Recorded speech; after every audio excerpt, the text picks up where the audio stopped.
100 milyong piso. Pero wala pang isang taon mula nang gawin ito. Bakit biglang gumuho ang flood control project? Lawan niya yung pamilyari. Ay, delikado na. Kasi raya, halika bakit ka kang kulot? Nepong kalalam. Wag nepo ining bakal gagawan do. Ay, may umuya pa pong crack. Balang kayo mamakbong niya pa po siguradong magtuagyarin po ini. Kaya mga residenteng nakatira sa gilid nito, kinailangang lumikas dahil sa panganib.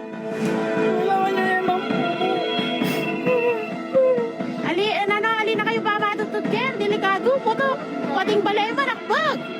Nawagan kami po, kaya ang ginawa, Diyos ko po sa masa niya, makakalunos na po rin tao gini. Karakal daw po madamage. Yung design ninyo, bakit gumuho?